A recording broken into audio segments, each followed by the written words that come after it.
آپ کی لڑکی کالج میں جاتی ہے، اس کی سہیلیاں کیسی ہیں ذرا پتہ لگا لو. کہیں ایسا تو نہیں کہ کوئی بدچلن لڑکی اس کی سہیلی ہے، کوئی بدکار لڑکی اس کی سہیلی ہے. جب ایسی لڑکی کے ساتھ آپ کی بیٹی اٹھے گی، بیٹھے گی اور پڑھے گی تو ہو سکتا ہے کہ اس کا رنگ آپ کی بیٹی کے اوپر بھی اتر جائے. آپ کا بیٹا کن لوگوں کے ساتھ اٹھتا بیٹھتا ہے، آپ کن لوگوں کے ساتھ اٹھتے بیٹھتے، اپنی کمپنی اور اپنی سنگت کو سنوار لو، سدھار لو.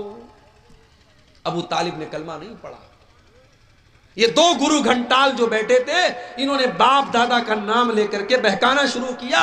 اور بخاری کے الفاظ ہیں، آخری لفظ جو ابو طالب کی زبان سے نکلا وہ کیا نکلا؟ علی ملت عبد المطلب، میں عبد المطلب کے مذہب پر دنیا سے جا رہا ہوں. کلمہ نہیں پڑھ پائے.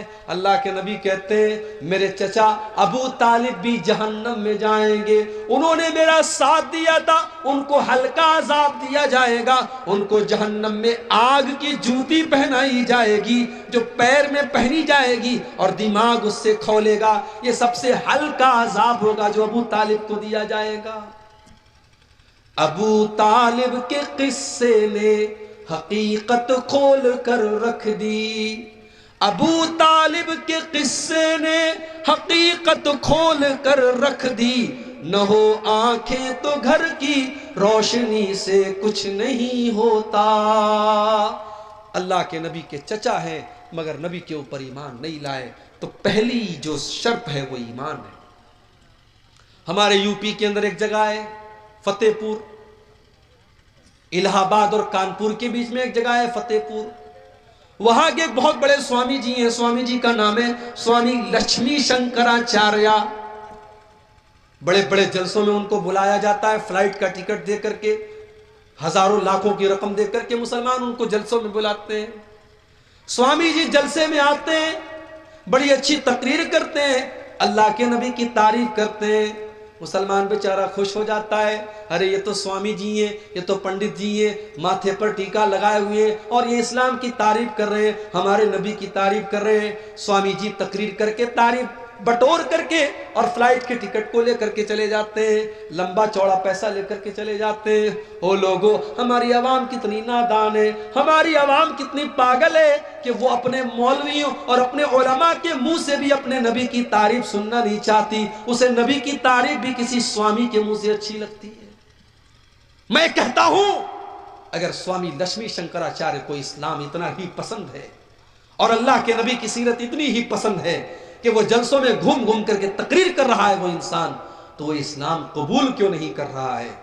ایک صاحب بتانے لگے اسی بہار کے کہ ایک جگہ میں نے سوامی جی سے پوچھا کہ آپ اللہ کے نبی کے اوپر ایمان کیوں نہیں لاتے؟ تو سوامی جی کہتے ہیں یہ میرے اور میرے رب کے بیچ کا معاملہ ہے، یہ آپ کے اور آپ کے رب کے بیچ کا معاملہ نہیں، یہ آپ کے پیٹ کا معاملہ ہے، یہ آپ کے پیٹ کا معاملہ ہے.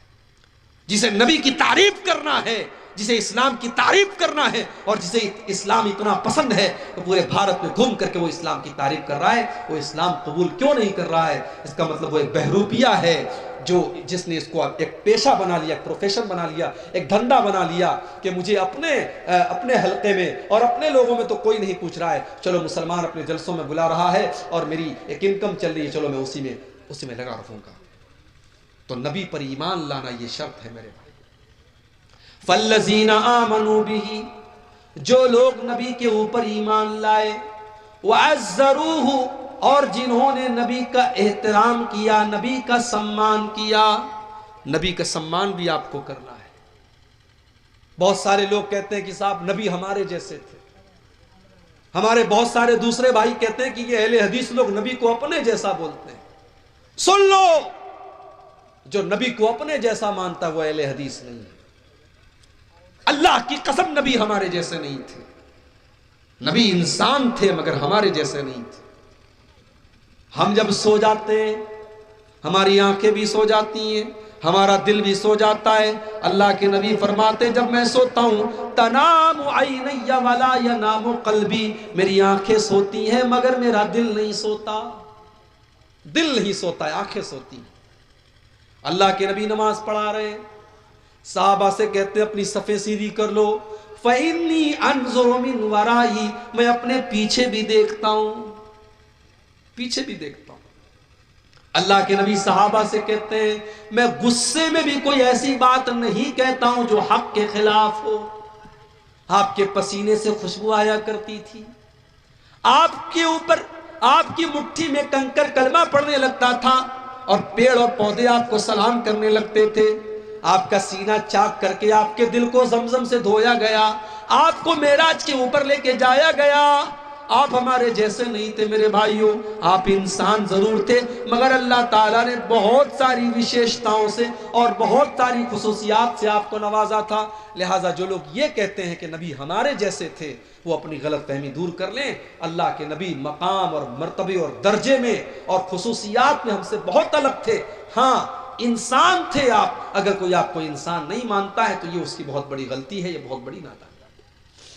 تو پہلا کام کیا کرنا ہے؟ بولو بھائی، نبی پر ایمان لانا ہے، اور دوسرا کام کرنا ہے نبی کا آپ کو سمان کرنا ہے، نبی کی عزت کرنی ہے، نبی کی رسپیکٹ کرنی ہے. مگر یہاں ایک چیز نوٹ کر لیجیے، نبی کا احترام اور نبی کا سمان اپنی جگہ ہے، مگر نبی کے مقام کو اتنا نہ بڑھاؤ کہ ان کو اللہ کے مقام تک لے کے چلے جاؤ. عیسائی لوگ بھی تو حضرت عیسیٰ کو مانتے ہیں، بہت مانتے ہیں، مگر ان کی محبت ان کے کام نہیں آئے گی، کیونکہ وہ عیسیٰ علیہ السلام کو سن آف گاڈ مانتے ہیں، اللہ کا بیٹا مانتے ہیں. اور یہ بہت بڑی گالی ہے جو وہ اللہ کو دیتے ہیں، اس سے بڑی گالی اللہ کے لیے کوئی نہیں ہو سکتی.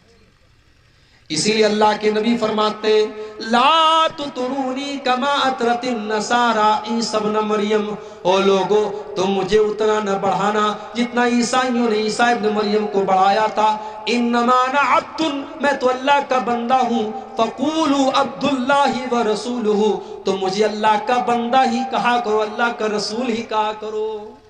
اللہ کے نبی اپنی ساری خوبیوں کے باوجود اللہ کے بندے تھے، اور بندے کا کمال یہی ہے کہ بندے کو بندہ کہا جائے. اگر کوئی اللہ کے مقام تک اللہ کے نبی کو پہنچانے کی کوشش کرتا ہے تو یہ بہت بڑا گناہ ہے اور آپ کی شان میں غلو ہے. تو دو چیزیں میں نے بیان کر دی، دو چیزیں اور بیان کر کے بات ختم کرتا ہوں.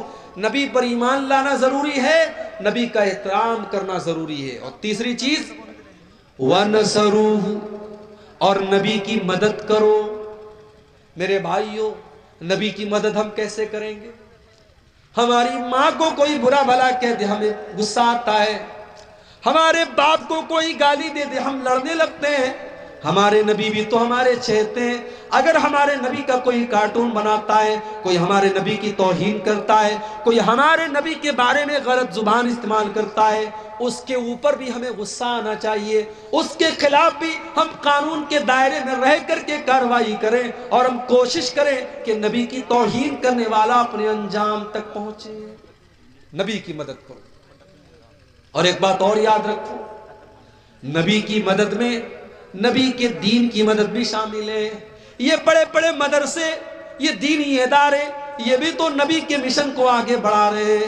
یہاں سے پڑھنے والے بچے جو تیار ہو رہے ہیں، یہ دین کی دعوت پھیلا رہے ہیں، یہ اسلام کی خدمت کر رہے ہیں. یہاں سے پڑھنے والی بچیاں جو عالمہ ہو رہی ہیں، وہ دین کی خدمت کر رہی ہیں. ان مدرسوں کی، ان مسجدوں کی، ان دعوتی اداروں کی مدد کرنا بھی نبی کی مدد کرنا ہے.